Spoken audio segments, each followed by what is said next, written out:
नमस्कार, मेरा नाम ज्ञानेश्वर है और आप देख रहे हैं लाइव सिटीज। देखिए, आज हम चर्चा करेंगे चिराग पासवान की और चिराग पासवान के बहाने बिहार एनडीए के हाल की, सूरजभान सिंह के उस नए फार्मूले की जिसमें कहा गया कि लोजपा को कम से कम 36 सीटें तो दे दो और उनमें से 20 वैसी सीटें जिस पर चिराग पासवान अंगुली रखने। लेकिन इससे भी बड़ा सवाल ये कि चिराग पासवान किसके बूते नीतीश कुमार के सामने सीना ताने खड़े हैं। ऐसी कौन सी अदृश्य शक्ति है जो चिराग पासवान को मजबूत बनाती है कि नीतीश कुमार से सवाल पूछिए, नीतीश कुमार को कटघरे में खड़े कीजिए। देखिए, बात बहुत साफ साफ है, समझने की जरूरत है। आपने देखा कि कल सांसदों की बैठक में जो दिल्ली में हुई चिराग पासवान ने बुलाई थी, उसमें जेडीयू के सांसद ललन सिंह के खिलाफ निंदा प्रस्ताव पारित किया गया। देखिए, ये निंदा प्रस्ताव पॉलिटिकल जो एनालिस्ट हैं वे ललन सिंह के खिलाफ नहीं मानते हैं। ललन सिंह की राजनीतिक हैसियत कितनी बड़ी है जेडीयू में सबों को पता है। लोग मानते हैं कि यह जो निंदा प्रस्ताव है लोजपा के सांसदों की बैठक में, वह मूल रूप से नीतीश कुमार के खिलाफ था।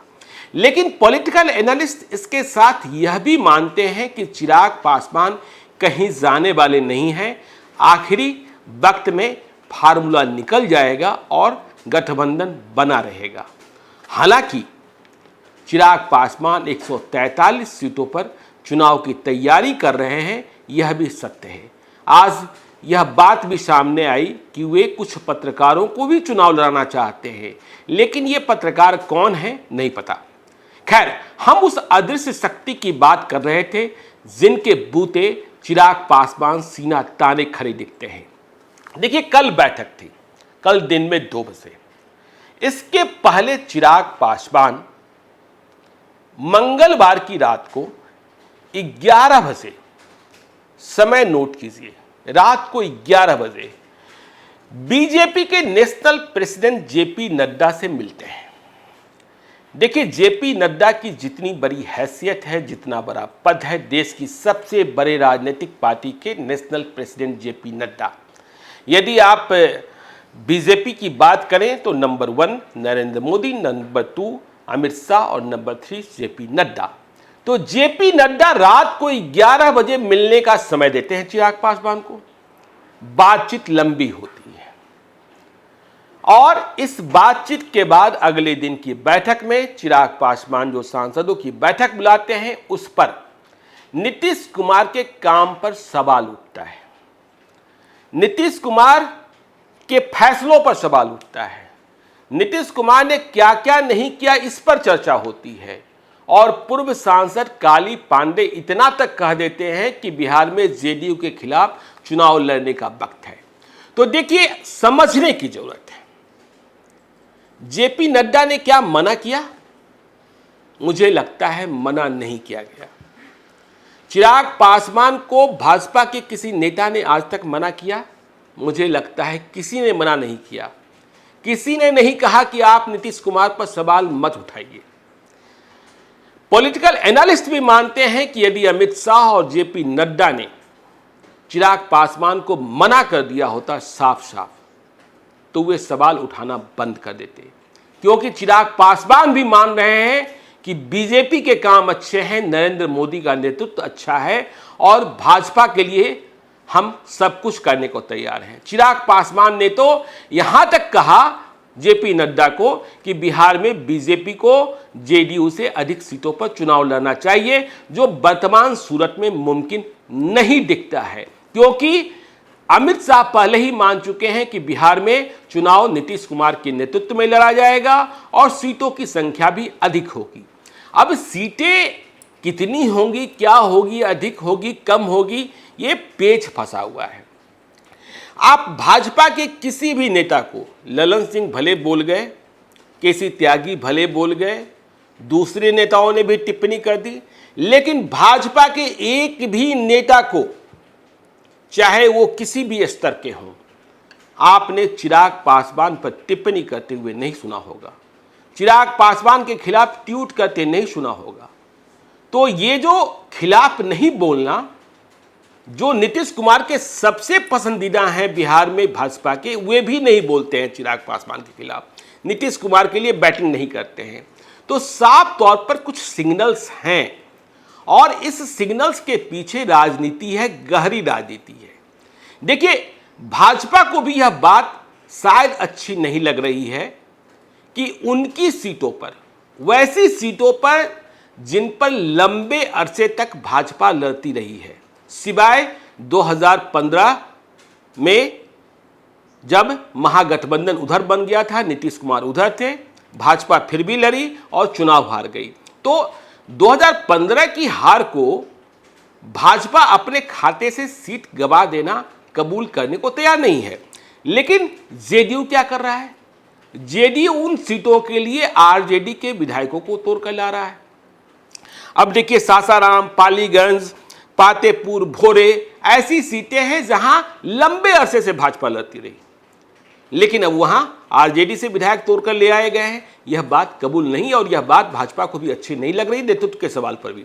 आपने देखा है कि जब देवेंद्र फडणवीस जब पटना आए और उनसे चिराग पासवान के बारे में स्पष्ट पूछा गया तो उन्होंने कहा चिराग पासवान हमारे साथ है। तो भाजपा साथ खड़ी दिखाई पड़ती है। सीटों का फार्मूला निकालने की कोशिश भी की जा रही है। जैसे सीटों का फार्मूला निकालने की कैसी कोशिश की गई? जेपी नड्डा पटना में आए, नीतीश कुमार से बात हुई, इसके बाद यह खबर तैरने लगी कि 119 सीटों पर जेडीयू चुनाव लड़ेगी और 100 सीटों पर भाजपा चुनाव लड़ेगी। लेकिन इन 100 सीटों में से 6 सीटें भाजपा अपने खाते से एलजेपी को दे सकती है। ठीक इसी तरीके से 119 सीटें जो नीतीश कुमार के नाम लिखी जा रही है, उन 119 सीटों में से ही जीतन राम मांझी का एडजस्टमेंट होगा। बाकी बची 24 सीटें भी एलजेपी को दे दी जाएगी। तो इस तरीके से 30 सीटें होती है, लेकिन 30 सीटों पर अभी बात बनती दिखाई नहीं पड़ती है। और इससे भी बड़ा ऐतराज इस बात को लेकर है एलजेपी के भीतर कि उन्हें वैसी सीटें दी जा रही है जिन सीटों की ख्वाहिश ही एलजेपी नहीं रखती है, जिन सीटों पर जीत की संभावना ही नहीं दिखाई पड़ती है, वैसी सीटें दी जा रही है जो दोनों दलों के द्वारा छोड़ दी गई है।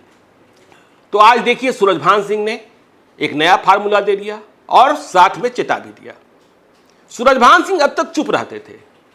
सूरजभान सिंह इस बात के पक्षधर थे भीतर भीतर कि जेडीयू से बात चलती रहनी चाहिए। वे ललन सिंह के प्रति भी सॉफ्ट कॉर्नर रखते थे। लेकिन जब से जेडीयू ने बरबीघा में कांग्रेस के विधायक सुदर्शन कुमार को तोड़कर लाया है, सूरजभान सिंह भी खपा हो गए हैं जेडीयू से, क्योंकि सूरजभान सिंह के छोटे भाई चंदन कुमार नवादा से सांसद हैं और यह बात लोकसभा चुनाव के समय ही तय हो गई थी। कहा जाता है कि आंतरिक तौर पर कि बरबीघा सीट पर लोजपा चुनाव लड़ेगी और सूरजभान सिंह उनके भाई सांसद चंदन सिंह के उम्मीदवार डॉक्टर मधुकर कुमार होंगे। लेकिन अब जब गठबंधन की बात होती है तो आप कांग्रेस के विधायक को तोड़कर जदयू में शामिल करा रहे हैं और टिकट की गारंटी के साथ, तो क्या होगा? तो देखिए, सूरजभान सिंह भी अब खुलकर बोलने लगे, बीच में तो बोल नहीं रहे थे। सूरजभान सिंह ने आज कहा भी कि देखिए, ऐसे कुछ नहीं चलने वाला है, 36 सीटें कम से कम चाहिए। मतलब 6 सांसद हैं लोजपा के, तो 6 को 6 से मल्टीप्लाई कर दिया तो 36 सीटें की बात हो गई। पहले 42 की बातें हो रही थी, तो मतलब 6 सीटों पर कम हुए हैं। लेकिन 36 सीटों में 20 वैसी सीटें हमें चाहिए जहां चिराग पासवान अंगुली रखते हैं, मतलब जहां चिराग पासवान की तैयारी है। तो यह बात मुमकिन होगी कि नहीं होगी, यह देखने वाली बात होगी। और देखिए, सूरजभान सिंह ने अपने शब्दों में, अपने लहजे में, अपने तरीके से यह भी कह दिया कि बिल्ली भी होती है ना, तो उसका गर्दन यदि दबाते हैं तो वह झपट्टा मारती है, तो कोई भी ऐसा काम ना करे। और जीतन राम मांझी को भी देख लीजिए ना आप। जीतन राम मांझी जैसे ही महागठबंधन को तोड़कर एनडीए की ओर आए, उन्होंने चिराग पासवान पर हमला करना शुरू कर दिया, लेकिन अब वे भी खामोश हो गए हैं। अब क्या कहा जा रहा है? जीतन राम मांझी का जो नया बयान आया है कि देख, मुझे एक भी सीट नहीं मिली तो भी हम एनडीए में रहेंगे, बिना शर्त के आए हैं। उन्हें भी पता है कि उनके लिए बहुत सीट नहीं है। वे भी दलित डिप्टी सीएम की मांग करने लगे हैं। जो 119 100 और 24 और 100 में से 6 का जो फार्मूला निकल रहा है उसमें यह बात भी कही जा रही है कि एक एमएलसी की सीट भी चिराग पासवान को दी जाएगी। चिराग पासवान भी चाहते हैं, लोजपा भी चाहती है कि एक दलित डिप्टी सीएम बने। बिहार में पहले से एक डिप्टी सीएम है सुशील मोदी, लेकिन ऐसा नहीं है कि देश के दूसरे प्रदेशों में एक से अधिक डिप्टी सीएम नहीं है। उत्तर प्रदेश में ही 2 डिप्टी सीएम हैं, कर्नाटक में 3 बताए जाते हैं, आंध्र प्रदेश में तो उनसे भी अधिक हैं। तो ये सारे जो फार्मूले हैं, और भाजपा पॉलिटिकल एनालिस्ट मानते हैं कि चिराग पासवान को बोलने की आज़ादी भाजपा की ओर से मिली हुई है। यदि बोलने की आज़ादी नहीं मिली होती, मनाही की गई होती, तो आप एक बात को बहुत साफ साफ शब्दों में समझिए। ये 3 भाई हैं। अब बड़ा यदि आप केंद्र के हिसाब से मानेंगे तो भाजपा है, राज्य के हिसाब से मानेंगे तो जेडीयू है, और छोटा एलजेपी है। तो केंद्र के हिसाब से ही मान ले, शक्ति के हिसाब से मान ले तो भाजपा सबसे बड़ा भाई है और लोजपा सबसे छोटा, बीच में नीतीश कुमार है, हालांकि बिहार के चेहरे वही हैं। तो छोटा भाई यदि बड़े भाई की बात न माने, लगातार न माने, तो उससे तो बात भंग हो सकती है। कहा जा सकता है कि आप जब मेरी बात ही नहीं मानते तो मुझसे मिलते क्यों हैं। लेकिन ध्यान रखिएगा कि ऐसा कुछ भी नहीं हो रहा है। चिराग पासवान जब मर्जी होती है, जब समय मांगते हैं, उन्हें समय जेपी नड्डा से मिलने को मिल जाता है।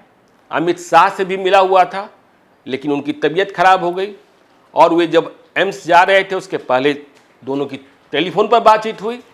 तो खेल के पीछे अकेले एलजेपी नहीं है, साफ साफ बिहार की राजनीति है, और चुनाव के बाद की राजनीति है, सत्ता की चाबी की राजनीति है, नीतीश कुमार को बैलेंस करने की राजनीति है।